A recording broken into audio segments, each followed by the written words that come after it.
Uma salva de palmas para Jesus. Aleluia.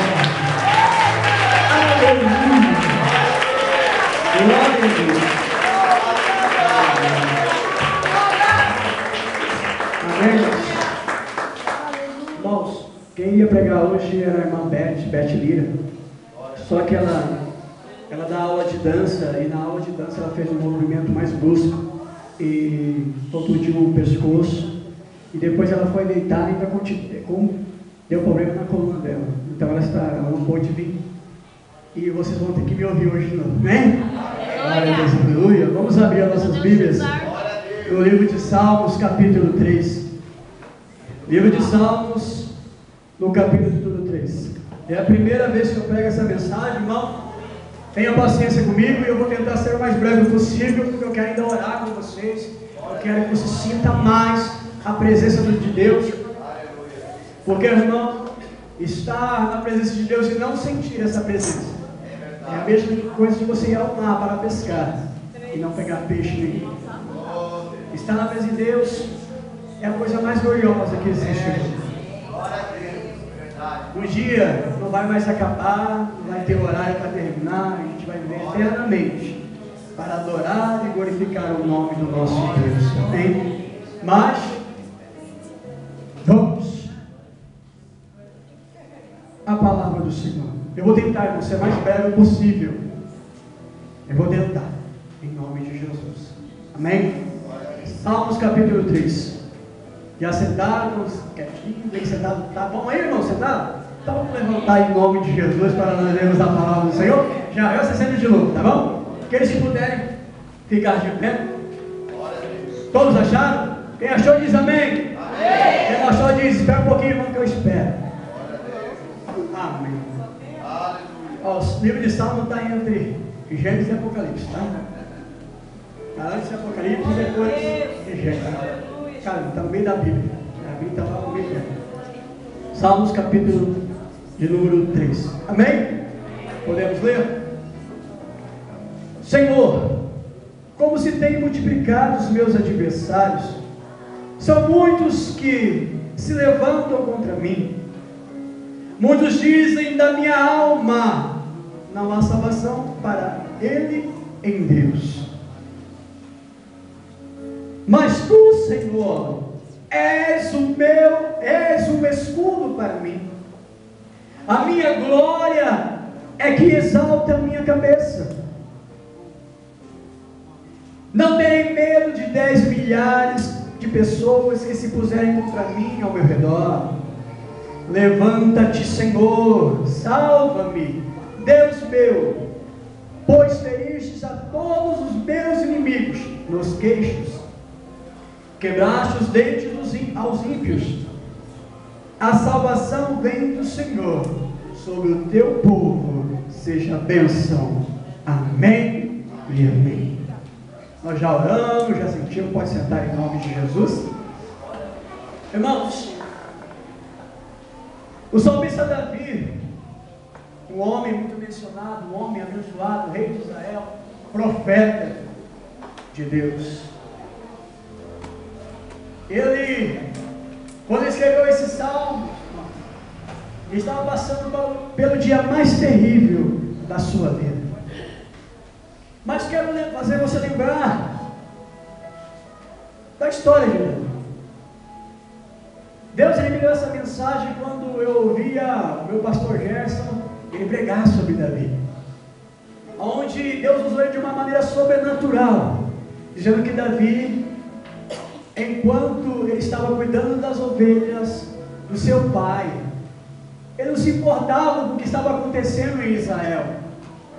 Estava acontecendo uma guerra, o povo de Deus estava sendo afrontado, e ele estava cuidando das ovelhas de Israel, já sendo ungido rei de Israel.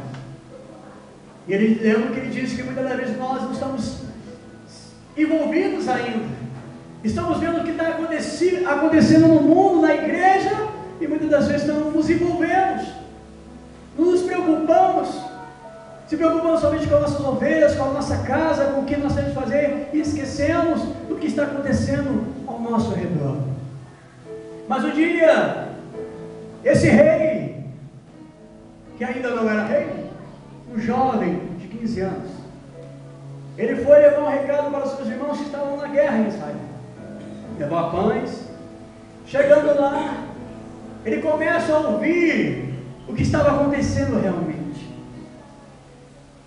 Que o povo de Israel estava sendo afrontado por um único homem, um filisteu chamado Golias. Um homem que dia após dia subia até ao arraial de Israel e de longe ele gritava: olha, não precisa nós se matar todo mundo aqui não.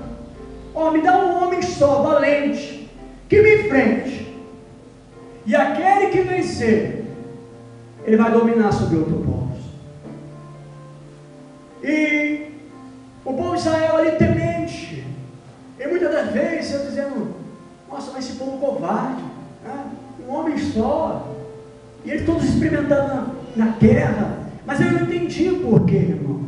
A responsabilidade de lutar com Golias não implicava somente o cara, ele perder ou não.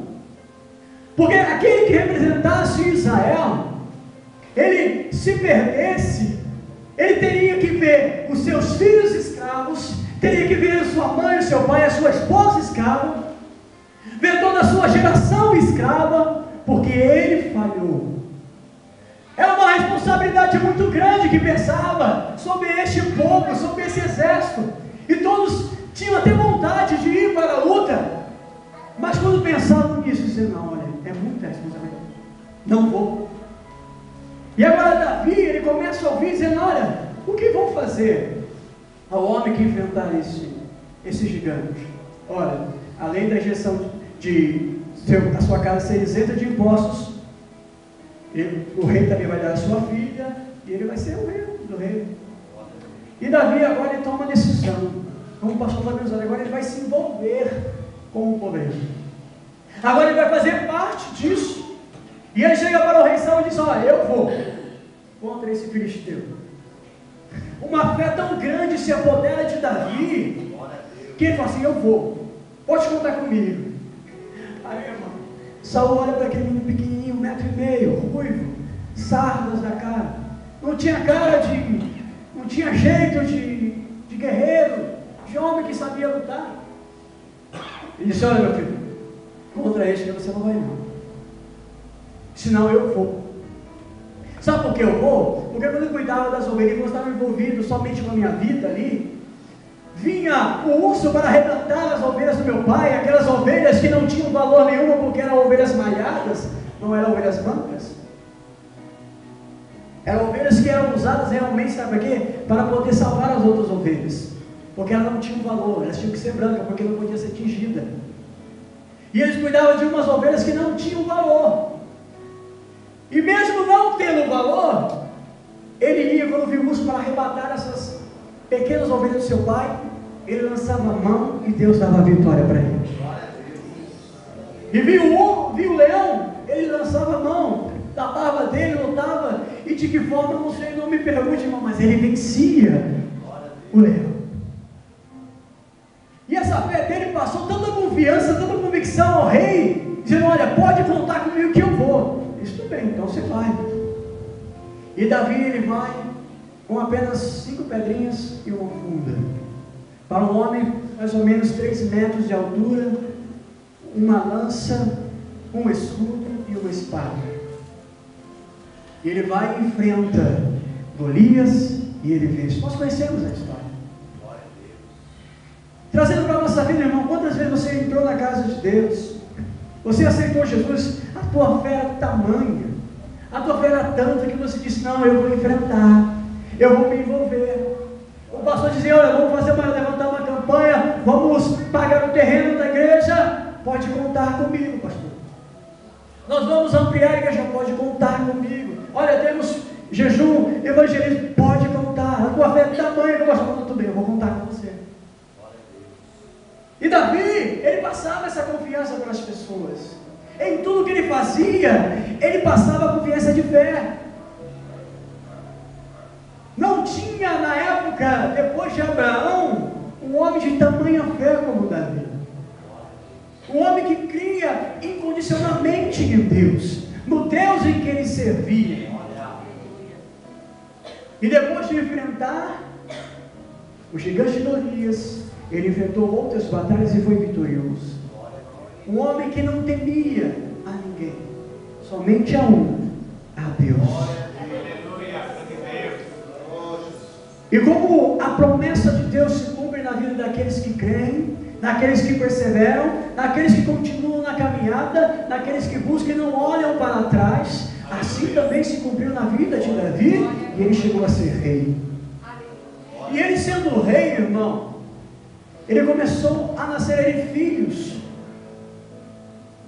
E nasceu um, e nascia outro. E diferente como muitas pessoas pensam, ele tinha mais ou menos 600 concubinas e 400, não, mas é Salomão. Ele tinha umas 600 concubinas entre concubinas e mulheres.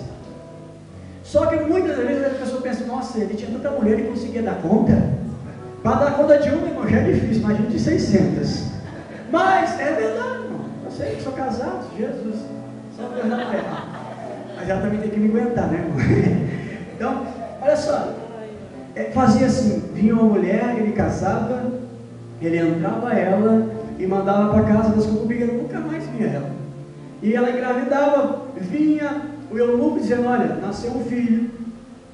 Então aí o rei, tudo bem, o filho, o nome dele vai ser João.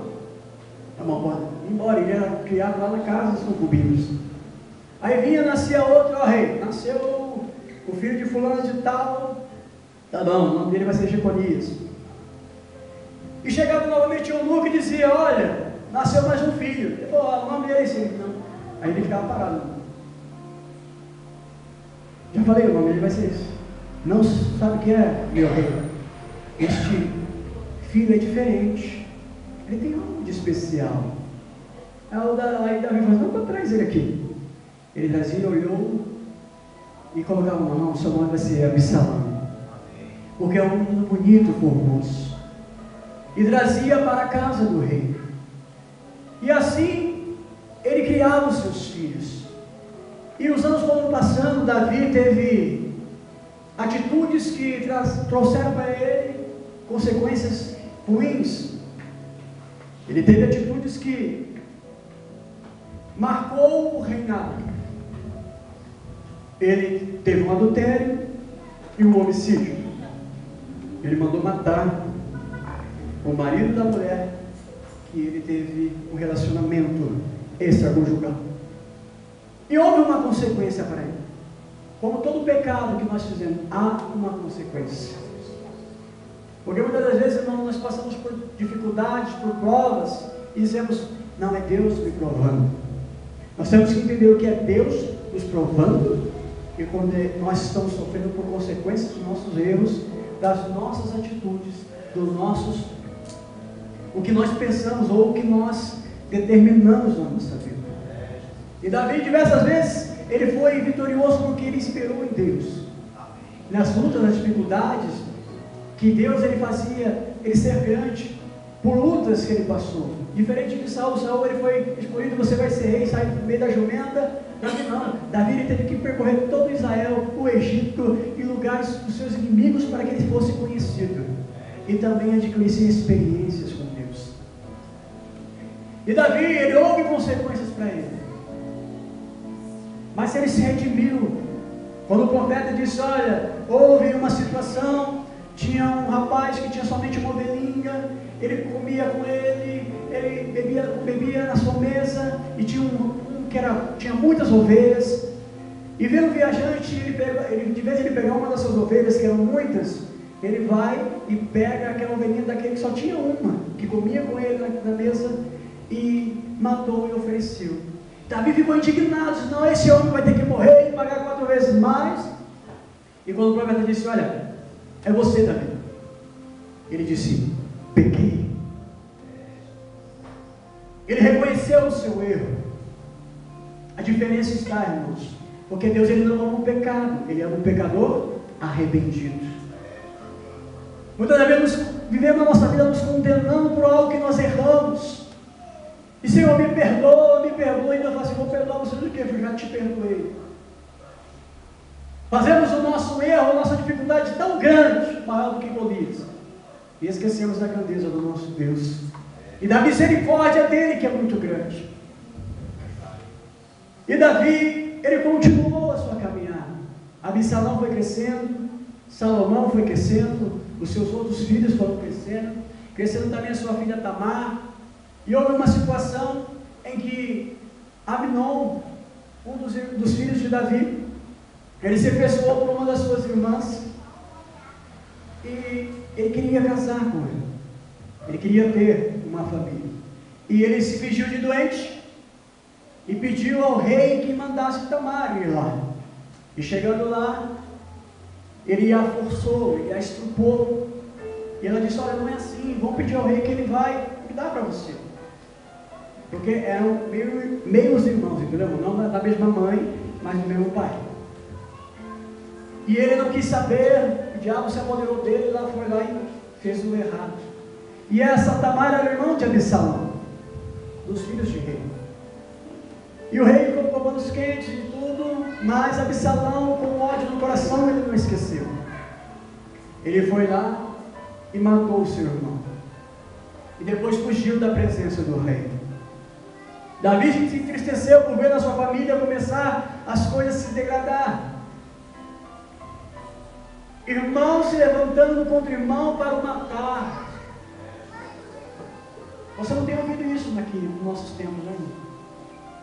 Pai contra filho, filho contra filha, sogra contra nora. Isso não acontece no nosso tempo, né? Só na China, só lá na França. Naquele tempo já acontecia isso. E Davi se entristeceu porque vê que a casa dele estava começando a ser abalada. Os seus filhos estavam se degradando. A sua vida estava começando a se degradar.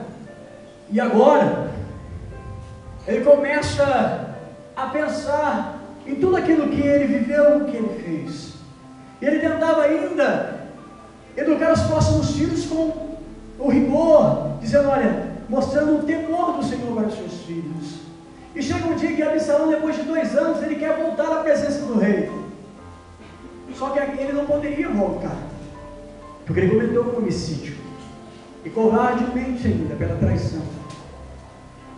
E ele usa um dos chefes do seu exército, do exército de Israel, para poder persuadir a Davi para voltar. E Davi, com um coração de pai, um coração, né, derretido, diz: não, pode voltar, mas só que eu não quero ver a tua cara, eu não quero ver a tua face. Você volta para onde você morava, mas não aparece diante de mim. E por mais 2 anos Absalão ficou lá, mas ele disse: não, eu quero ver o pai. Então, se não for para ver. E ele convence novamente Davi a trazer ele para a casa do rei. Mas o tempo foi passando, irmão, e Absalão, um homem cruel, um homem, a Bíblia diz que ele não existia em Israel um homem mais bonito do que ele, dos pés até a cabeça. Para você ter uma ideia, quando ele cortava o peso, cada ano, em ano ele cortava o cabelo, pesava mais ou menos 600 ciclos de ouro, o cabelo dele. É um homem bonito que chegava, onde ele chegava ele se destacava. E agora ele começa a maquinar o mal. Uma pessoa sem caráter nenhum. Ele tinha todos os atributos para ser o rei. Uma pessoa bonita, uma pessoa de presença, mas não tinha o principal, que era ter o caráter de um homem. Ele agora começa a maquinar. Ele fala assim: ó pai, eu vou até Judá, ou Israel, não lembro, velho, fiz 35 anos, estou ficando velho. Acho que vai falhando um pouquinho. Ele falou: eu vou sacrificar porque quando eu estava lá me escondendo do Senhor, eu fiz um voto. E disse que se eu voltasse, eu ia pagar. Não, tudo bem, vai lá, meu filho. Ah, mas ó, o Senhor me dá também uns 200 guardas seu aí, para ir comigo lá? Tudo bem, pode ir, meu filho. Irmãos, ele maquinou tudo. Porque a guarda de Israel só ia com aquele que era rei, ou que seria proclamado rei. E chegando lá em Judá, mas mesmo não lembro, da próxima vez que eu pregar eu lembro, eu te falo, tá? Você vem. Aí o que acontece? Ele chega e começa a anunciar. Ele chega na porta e começa a dizer assim: a pessoa vinha até o rei para poder alguma demanda, né? Alguma coisa, ele vinha até o rei para poder ser aconselhado ou ter uma decisão sobre um negócio. E quando chegava, ele parava dizendo: vejo que você é um homem íntegro, seus negócios são bons. Você mora onde? Ah, moro em Judá. Ah, é? Quem me dera se eu fosse rei de Israel e pudesse julgar a tua causa, né? Te dar importância. Porque o rei, para chegar ao teu reino é muito difícil. Muitas vezes você quer sair daqui e quer falar com o pastor. Você consegue, irmão? É muito difícil, porque muitas pessoas querem falar com o pastor. Amém? Para você entender. Às vezes a gente fica marcando hora, logo o pastor desce o público, o pastor te fala com você. Senão a gente não consegue também, porque ele também tem que ir embora, né, irmão? Trabalha o dia inteiro, a gente vai ainda ficar até meia-noite, não dá. Era mais ou menos assim, para chegar ao rei. E ele começou a usar de estratégias para poder ganhar o povo. Vinha alguém para se ajoelhar diante dele, ele levantava e beijava. Beijava a mão do homem, da mulher. E com isso a Bíblia diz que ele ia roubando o coração do povo de Israel. E agora estava tudo maquinado, estava tudo pronto. E agora ele começa a colocar pessoas a proclamar que ele seria rei. E como ele já tinha ganhado o povo começou a ir com ele. E ele começou a se proclamar. Aí alguém chegou para Davi dizendo: olha, Absalão disse que é rei lá e todo o povo está com ele. E ele decide agora fugir, irmão. Ele decide ir embora. Lembra daquele homem que enfrentou Golias? Tete a tete. Um homem que não temia ninguém a nada. Mas agora ele ouviu que o filho dele viria matá-lo e agora ele vai embora. Um homem que venceu 200 filisteus e trouxe o prepúcio dele para Saul. Um homem que na guerra ele nunca recuava, ele sempre ia para frente. É nessa hora que nós entramos agora na mensagem, irmão, que ele começa a escrever este Salmo capítulo 3. Davi, ele começa a escrever o salmo mais doloroso, ou o louvor mais doloroso da sua vida. E aqui que eu quero dizer para você: quantas lutas você tem passado, dificuldades. Eu não sei se você se identificou com alguma situação que Davi estava passando agora. Pessoas tentam tirar aquilo que Deus nos deu. Não vou dizer nem o diabo, porque tem pessoa que entra dentro do diabo e capeta o diabo. Tem pessoas que conseguem capetar o diabo. Muitas das vezes nós usamos essa desculpa: o inimigo está furioso.